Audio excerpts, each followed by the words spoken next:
નમસ્કાર, નજર ન્યૂઝમાં આપનું સ્વાગત છે। હું છું આપની સાથે કૃપાલી પરમાર। વાત કરીએ આજના મુખ્ય સમાચાર। પાદરાના સોખડાખુર્દ ગામથી સતત 15 વર્ષથી અંબાજી પગપાળા સંઘ રવાના થતો હોય છે, જે રવિવારે 50થી વધુ શ્રદ્ધાળુઓ સાથે માતાજીના રથ સાથે પ્રસ્થાન કર્યું હતું। પાદરાના સોખડાખુર્દથી છેલ્લા 15 વર્ષથી અવિરત અંબાજી પગપાળા સંઘ રવાના થયો છે। પાદરા તાલુકાના સોખડાખુર્દથી માઈ ભક્તો પગપાળા દ્વારા અંબાજી જતા હોય છે। આવનાર નવરાત્રિમાં માતાજી ગરબે ઘૂમવા માટે ગામમાં આવે જે માટેનું નિમંત્રણ પાઠવાતા હોય, સાથે ગ્રામજનો અને દેશવાસીઓને સુખ શાંતિ અને સમૃદ્ધિ આપે તે માટે પ્રાર્થના કરવામાં આવતી હોય છે।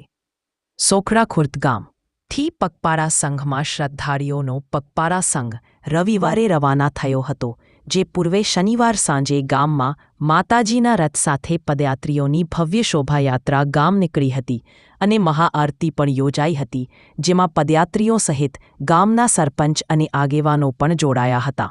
રવિવારના રોજ પગપાળા સંઘનું પ્રસ્થાન થયું હતું, જે પાદરા નગરમાં આવતા જ પાદરાના ગોકુલધામ સોસાયટી પાસે પદયાત્રીઓનું સ્વાગત કરવામાં આવ્યું હતું।